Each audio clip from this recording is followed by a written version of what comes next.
In today's video, I'm going to be showing you guys how to unlock the Royal Helix very quickly in Modern Warfare 3 and Warzone. But quickly before we get into today's video, if you guys are new around here, be sure to subscribe to the channel, notifications so you don't miss any more videos on the channel. If you do enjoy it, smash thumbs up and let me know your thoughts on this in the comments below. But let's jump straight into it right now. Okay guys, so of course the Royal Helix camo is actually one of the Warzone reward camos. So all you need to do is come into a game of Warzone or into the Warzone menu and you can see the Warzone rewards. You head over here and this is where the Royal Helix is.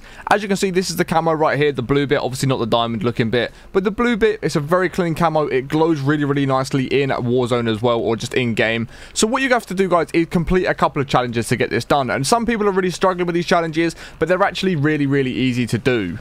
So the first one is just to complete 10 games, which is very simple to do. All you need to do is go into a game of Warzone. So if you want to do this really quickly, what I recommend doing is going into a game of Rebirth and solo queuing. Don't go in for team. Land on someone, let them kill you straight away. Land on someone as soon as you respawn, let them kill you straight away, and then you are going to be out of the game. So once you start spectating the other player, you can then leave the game, and that is going to count as a completed game. Do this 10 times, that's going to be that one completed. So the complete plunder games is next, and this is what people are struggling with. People are saying this one's taken them a very long time, but I've got a super fast method. So as you can see behind me right now is me actually doing this plunder method. All you're simply going to do guys is load into a game of plunder. Once you're in a game of plunder, jump out of the helicopter or the plane as soon as you possibly can and go and follow someone that is doing the exact same thing. Watch where they land, let them land straight on top of them. You can either kill them or you can let them kill you, which you'll see me do. I like to let them kill me because it actually counts in the game. You know, it's definitely registered the fact you're in a game and something's gone on, there's been a bit of action. You've not just loaded in and leave the game, because if you try and just load in and leave, it's not going to count because you have to complete it. But with plunder, what you can actually do is, like I said, let someone jump out the plane as soon as you can, go and follow someone, let them kill you, and as soon as you start respawning, like once you have respawned, you've done the whole animation, you respawn back in, you pull your parachute, leave the game straight away, just like I have done in this video. And as soon as you leave that game, it is going to count. As you can see, I went from 0 to 1 game. I done this, I tested it out, it does work. So you can load into a game, follow someone down straight out of the plane, let them kill you, back out of the game, and this is going to count to getting that plunder one completed. Next up guys is reduce respawn time in Resurgence. Very easy to do. What you're going to want to do is load into a game of Rebirth. I recommend having a squad for this, or just do squad fills. Try and load in with 4 players. So then every time one of your teammates dies, what you're going to want to do is open chests, you know, complete contracts, kill enemies, get assists on enemies. Anything you can possibly do within that game is going to slowly take away from the Resurgence time. So just keep doing this over and over again. As soon as you see that one of your teammates has died and there's that Resurgence timer come up, what you can do is start opening crates and then going and trying to complete contracts, getting kills, getting assists. Anything that you sort of do in-game will track to actually taking down that time.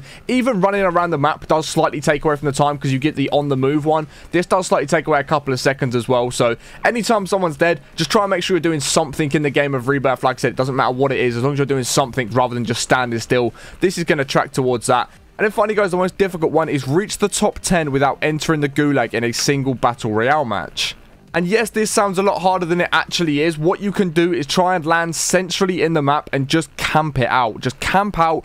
And again, what I recommend doing is having a squad for this. And the reason you want to have a squad is because obviously there's going to be a lot less teams than what there is if you were to go and play solos. If you go and play solos, you've got 150 different solo players, which are all different teams. Whereas if you jump into a game of quads, that number is significantly dropped down, making it a lot easier to hit the top 10. Obviously, the one thing you want to make sure you do is not die, because if you go to the gulag, you then cannot complete this challenge.